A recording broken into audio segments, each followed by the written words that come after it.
You need to exercise so that your body can be strong, so that you can live and feel good throughout the day as we work, play, and enjoy our lives. But there's more to that. There's also proper breathing. How many of you know how to breathe? Through the stomach. Through the stomach. How to use that diaphragm. Have you actually exercised the diaphragm muscle that's responsible for breathing? It's something we don't think about, but lack of proper breathing combined with the stress that we all experience in our everyday life creates the headaches and the tension in our life. And just 10 good, deep breaths is better than 2 aspirin anytime that you have a headache. Because it's teaching your body to relax instead of forcing it with chemicals. Relaxation is the third pillar of yoga. Learning how to relax. Not just having a beer or a glass of wine. Not just vegging out in front of the TV. But actually relaxing. Being able to turn the world off and just be with yourself. Because once you've relaxed, and once you've reached the fourth pillar, which is proper diet, eating well, nourishing your body, because in yoga we believe that food is actually your medicine. Anytime that you're sick or ill, it's because you've created disease within your body through breaking one of those previous 4 rules. Not breathing, not eating, not relaxing. We create all the problems that occur in our life. And finally, positive thinking and meditation. Do we actually hold positive thoughts in our mind? Or are we busy gossiping and talking about other people and worrying about why everyone else is to blame for our problems? So as I started learning these 5 pillars, it sounds very interesting to just hear about it, but I really wanted to experience it. And that's why in the practice of yoga there are ashrams. There are temples where people come together and live in community to fully try to live and embody this yogic life. And there's one up in Woodburn, New York, that is where my teacher did his teacher training for a month. So 9 of us from our class went up to New York to this beautiful farm resort in the Catskills Mountains, and we experienced yoga. We woke up at 5:30 in the morning. How many of you want to go on vacation and wake up at 5:30 in the morning? Yeah, neither did I until I started doing it. We spent 2 hours in community time called satsang, where we would meditate for 20 to 30 minutes together in a group. Imagine just sitting here for 30 minutes with your eyes closed, not saying or doing anything, just being alone with yourself.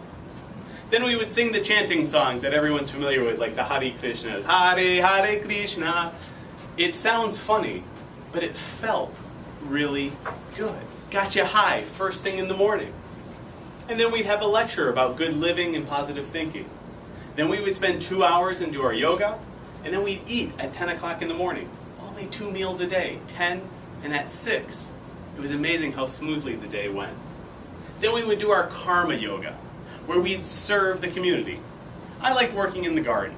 It was hard work, I needed more exercise, so I dug some ditches and hauled dirt from one garden up the hill to a new garden they were starting. It was miserable work. I didn't even know what hay fever was until I started moving hay out of the goat shed.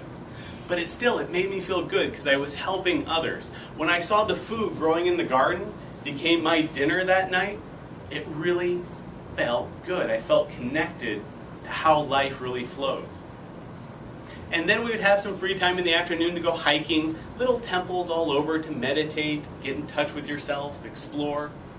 And then we'd do it all over again. At 4 o'clock it was yoga again for another 2 hours.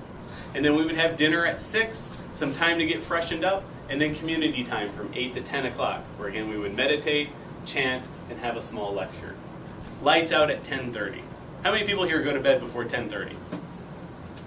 A few people, not bad. Because you have to go to bed by 10 o'clock if you're going to get up at 5:30 the next day. And what I really learned from that experience was that it was a great jump start for me. Since that experience in June, I think there's only 5 days where I have not gotten up at 5:25. Because I learned the secret. There's a yogi who gets up at 4:30 in the morning to clean the temple every day.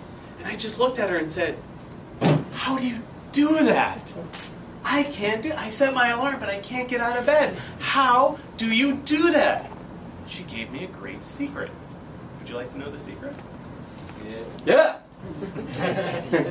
Don't think about it. Right? because you know exactly what I'm talking about. The moment that alarm goes off, you start thinking in your mind, it's cold outside, it's raining, I got a lot of work to do, I forgot to get milk for breakfast. And then you think, oh, I'll just hit the snooze and I'll get up 10 minutes later. Don't think about it. The moment the alarm goes off, turn it off, get up, and start your day. And it's amazing. I was up at 5:30 this morning, and now at Toastmasters, I'm alive, I'm awake, I'm full of energy, and I know why. Because I didn't start my day in a hurry. I started my day slow, relaxed, and in control. And all of you have the opportunity to do that too. So I encourage you to come and try yoga. I'll be happy to share my studio's location. There are lots of studios everywhere, and it's a great way to really enrich your life for the rest of your life, no matter where you are right now. Mr. Toastmaster.